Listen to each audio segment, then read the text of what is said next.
चद्दर के जाने के जरा ही देर बाद पापा आए और खाने बैठे। सुधा ने रसोई की रेशमी धोती पहनी और पापा को पंखा झलने बैठ गई। सुधा अपने पापा की सिरचढ़ी दुलारी बेटियों में से थी और इतनी बड़ी हो जाने पर भी वह दुलार दिखाने से बाज नहीं आती थी। फिर आज तो उसने पापा की प्रिय नान खटाई अपने हाथों से बनाई थी। आज तो दुलार दिखाने का उसका हक था और भली बुरी हर तरह की जिद को मान लेना करना यह पापा की मजबूरी थी। मुश्किल से डॉक्टर साहब ने अभी दो कोर खाए होंगे कि सुधा ने कहा, नान खटाई खाओ पापा। डॉक्टर शुक्ला ने एक नान खटाई तोड़कर खाते हुए कहा, बहुत अच्छी है।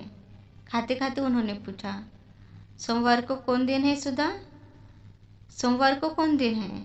सोमवार को मंडे है, सुधा ने हंसकर कहा। डॉक्टर शुक्ला भी अपनी भूल पर हंस पड़े।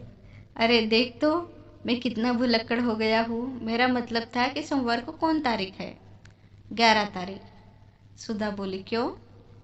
कुछ नहीं, 10 को कॉन्फ्रेंस है और 14 को तुम्हारी बुआ आ रही है। बुआ आ रही है? और बिनती भी आएगी? हाँ, उसी को तो पहुँचाने आ रही है। विदुषी का केंद्र भी यही तो है। हाँ, अब तो बिनती 3 महीने ही रहेगी पापा। अब बिनती को यही बुला लो। मैं बहुत अकेली रहती हूँ। हाँ, अब तो जून तक यही रहेगी, फिर जुलाई में उसकी शादी होगी, डॉक्टर शुक्ला ने कहा। अरे अभी से? अभी उसकी उम्र ही क्या है? सुधा बोली। क्यों, तेरे बराबर है। अब तेरे लिए भी तेरी बुआ ने लिखा है। नहीं पापा, हम ब्याह नहीं करेंगे, सुधा ने मचल कर कहा। तब?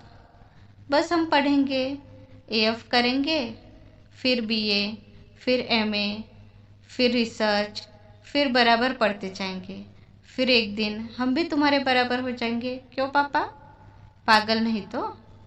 बातें तो सुनो इसकी।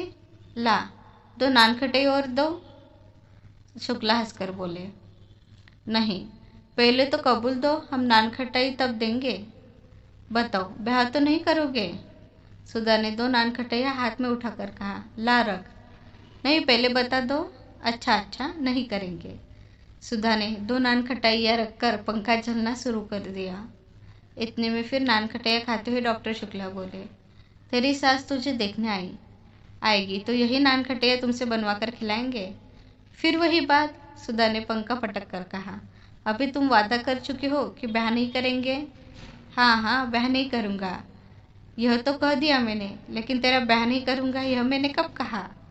हाँ, ये तो फिर झूठ बोल गए तुम, सुधा बोली। अच्छा, ये चलो हर।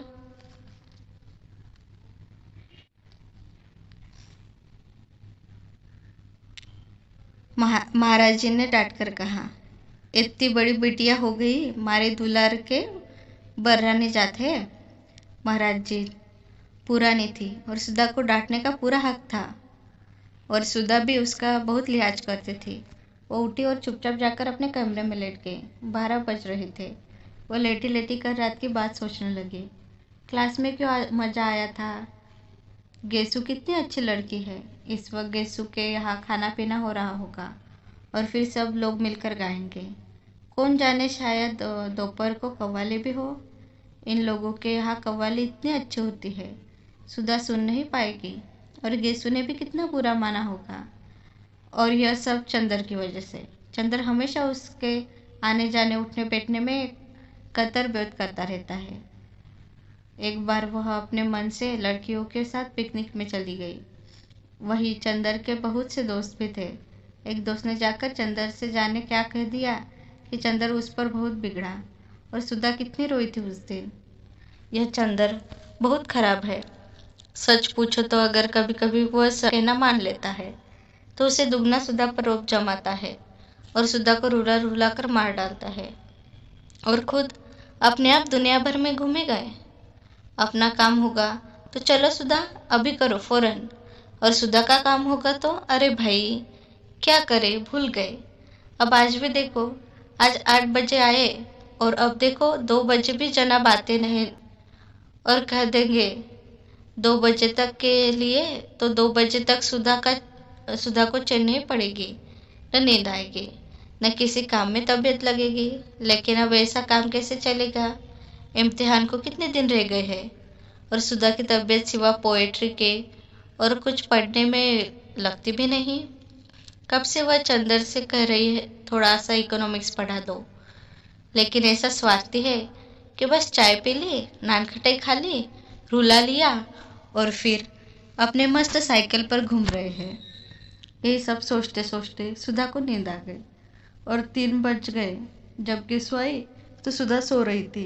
पलंग के नीचे टीएमसी का गोला खुला हुआ था और तकिए के पास क्रोशिया पड़ी थी।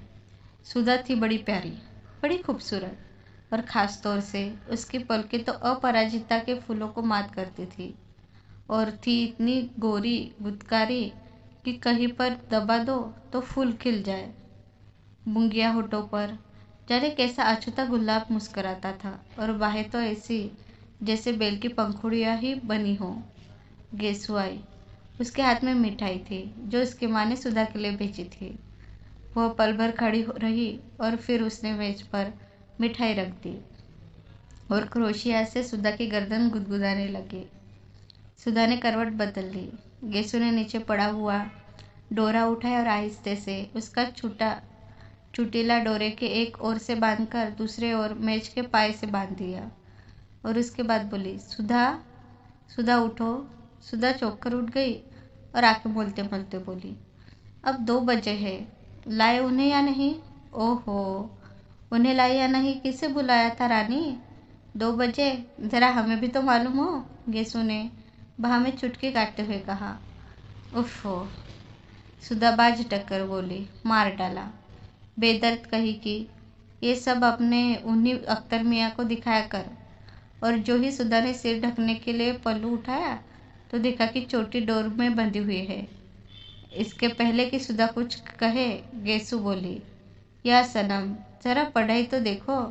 मैंने तो सुना था कि नैना इसलिए लड़के अपनी चोटी खुद ही बांध लेते हैं, पर यह नहीं मालूम था कि लड़कियां भी अब वही करने लगी है। सुधा ने चोटी से डोर खोलते हुए कहा, मैं ही सताने को रह गई हूँ। अख्तर मियाँ की चोटी बांध कर नचाना है उन्हें। अभी से बेताब क्यों हुई जाती है? अरे रानी, उनकी चोटी कहाँ? मियाँ है मियाँ। चोटी न सही, दाढ़ी सही। दाढ़ी खुदा खैर करे, मगर वो दाढ़ी रख ले तो मैं उनसे मोहब्बत तोड़ लूँ। सुधा हंसने लगी। ले, अम्मी ने तेरे लिए मिठाई भेजी है, तू आई क्यों नहीं? क्या बताऊँ? बताऊँ कुछ नहीं। अब कब आएगी तू?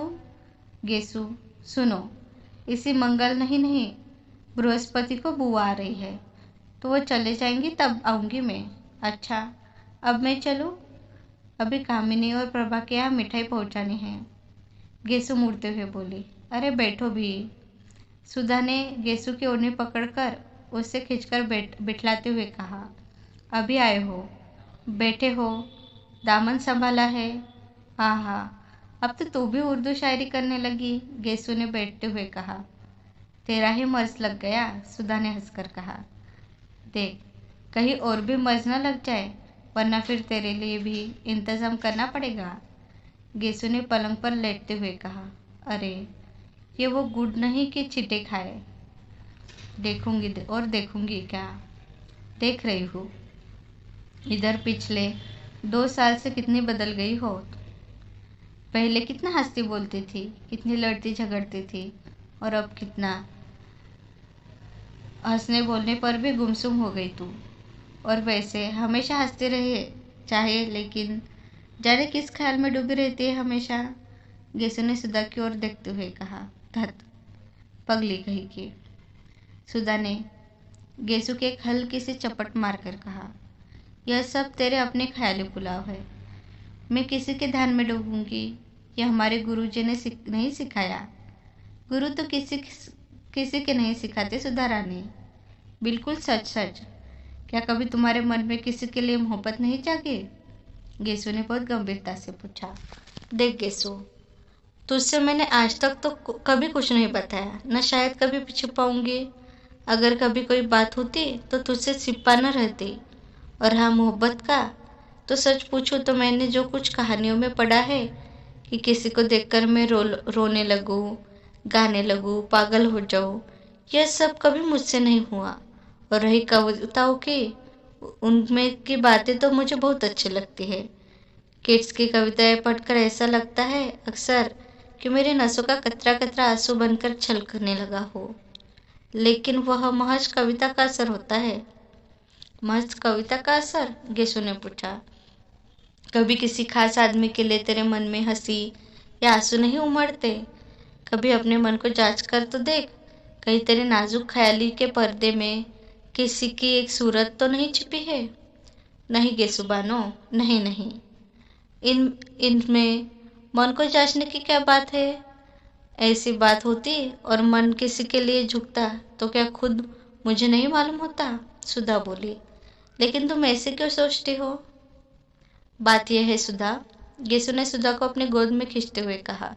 देखो, तुम मुझसे इल्म में ऊंची हो, तुमने अंग्रेजी शायरी छान डाली है, लेकिन जिंदगी से जितना मुझे साबिका पड़ चुका है अभी तुम्हें नहीं पड़ा।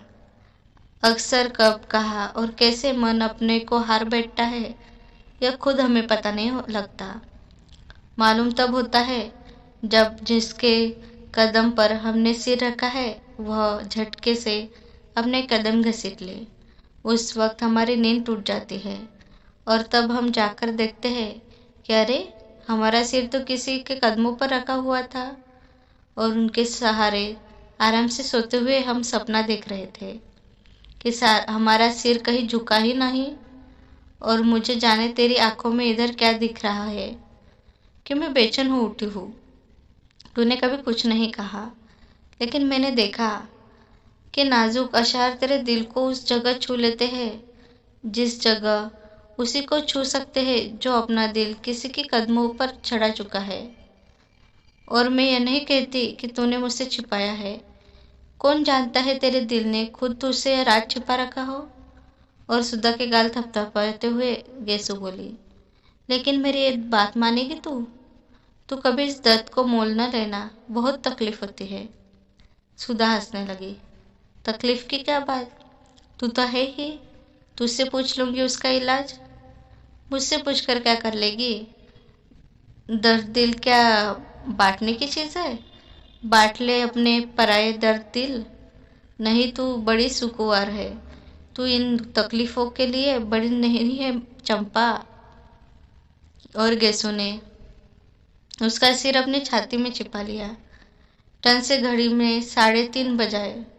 सुधा ने अपना सिर उठाया और घड़ी की ओर देखकर कहा, ओफो, 3:30 बज गए और अभी तक गायब। किसके इंतजार में बेताब है तू?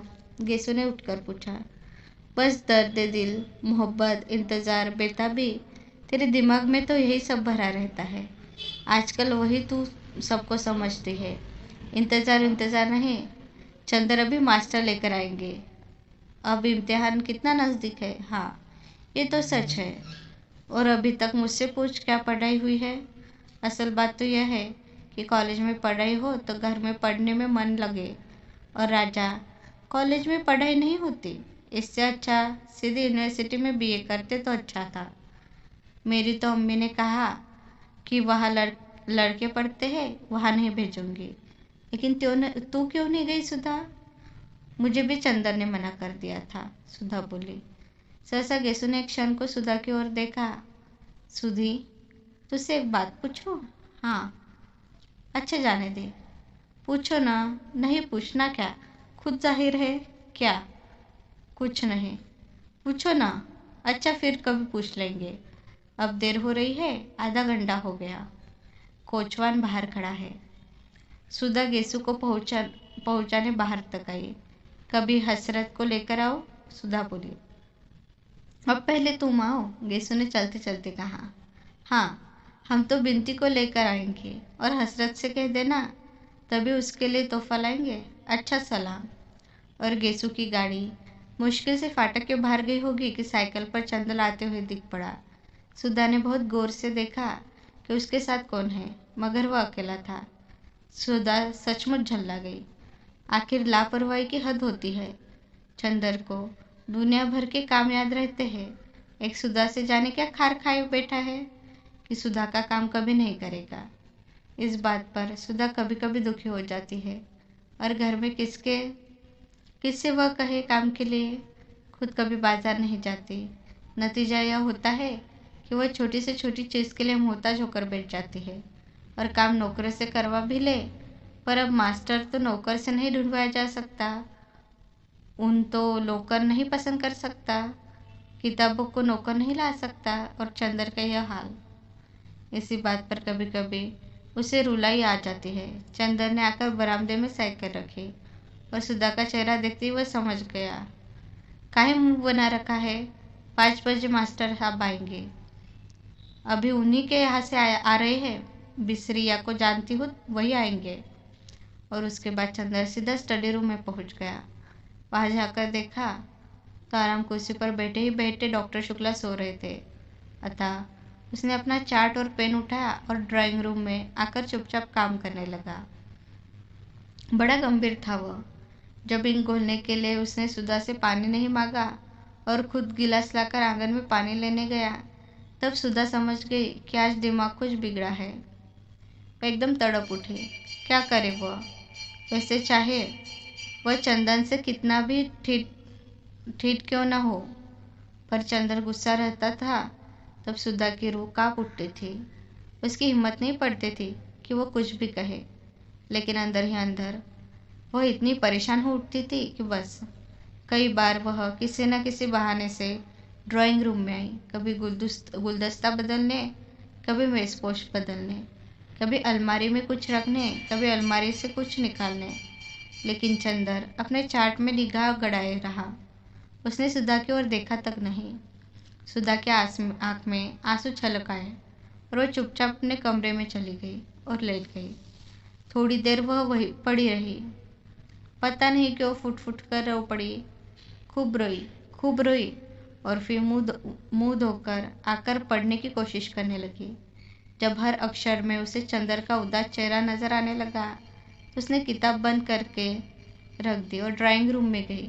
चंदर ने चार्ट बनाना भी बंद कर दिया था और कुर्सी पर सिर टेके छत की ओर देखता हुआ जाने क्या सोच रहा था। वह जाकर सामने बैठ गई और चंदर ने चौंक कर सिर उठाया, फिर चार्ट को सामने खिसका लिया। सुधा ने बड़ी हिम्मत करके पूछा, चंदर क्या? बड़े भर्राए गले से चंदर बोला।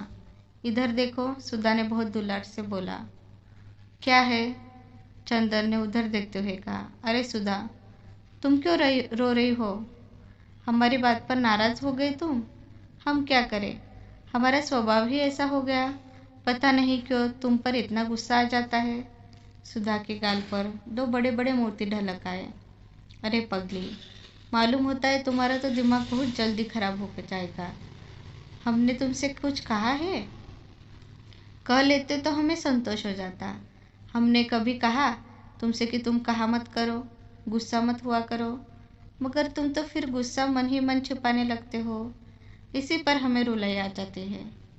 नहीं सुधी, तुम्हारी बात नहीं थी और हम गुस्सा भी नहीं थे। पता नहीं क्यों मन बड़ा भारी सा था। क्या बात है? अगर बता सको तो बताओ, वरना हम कौन हैं तुमसे पूछने वाले? सुधा ने बड़े करुण स्वर में कहा। तो तुम्हारा दिमाग खराब हुआ। हमने कभी तुमसे कोई बात छुपाई? जाओ, अच्छी लड़की की तरह मुंह धोआओ।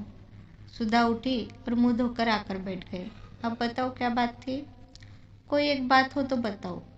पता नहीं, तुम्हारे घर से गए एक न एक ऐसी बात हो गई कि मन बड़ा उदास हो गया। आखिर फिर भी कोई बात तो हुई होगी ना?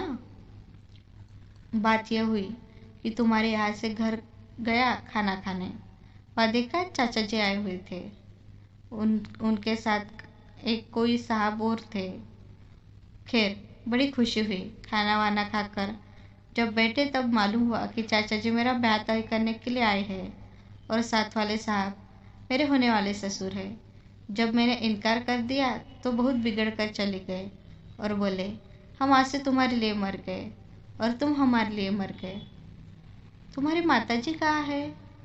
प्रतापगढ़ में, लेकिन वो तो सौतेली है और वे चाहती थी कि नहीं मैं घर लौटूं, लेकिन चाचा जी ज़रूर आज तक मुझसे कुछ मोहब्बत करते थे। आज वह भी नाराज़ होकर चले गए। सुधा कुछ देर तक सोचती रही, फिर बोली, तो चंदर, तुम शादी कर क्यों नहीं लेते? नहीं सुधा, शादी नहीं करनी है मुझे। मैंने देखा है कि जिसकी शादी हुई कोई भी सुखी नहीं हुआ, सभी का भविष्य बिगड़ गया। और क्यों एक तवालत पाली जाए, जाने कैसी लड़की हो क्या हो, तो उसमें क्या। पापा से कहो उस लड़की को जाकर देख ले, हम भी पापा के साथ चले जाएंगे, अच्छी हो तो कर लो ना चंदर, फिर यही रहना, हमें अकेला भी नहीं लगेगा। क्यों नहीं जी, तुम तो समझते नहीं हो, जिंदगी निभानी है कि कोई गाय भैंस खरीदना है। चंदन ने हंसकर कहा, आदमी एक दूसरे को समझे बुझे प्यार करे तब ब्याह के भी कोई माने होते हैं। तो उसी से कर लो जिससे प्यार करते हो। चंदन ने कुछ जवाब नहीं दिया। बोलो, चुप क्यों हो गए? अच्छा, तुमने किसी को प्यार किया चंदर? क्यों, बताओ ना। शायद नहीं। बिल्कुल ठग, हम भी यही सोच रहे थे अभी, सुधा बोली। क्यों क्यों सोच रही थी?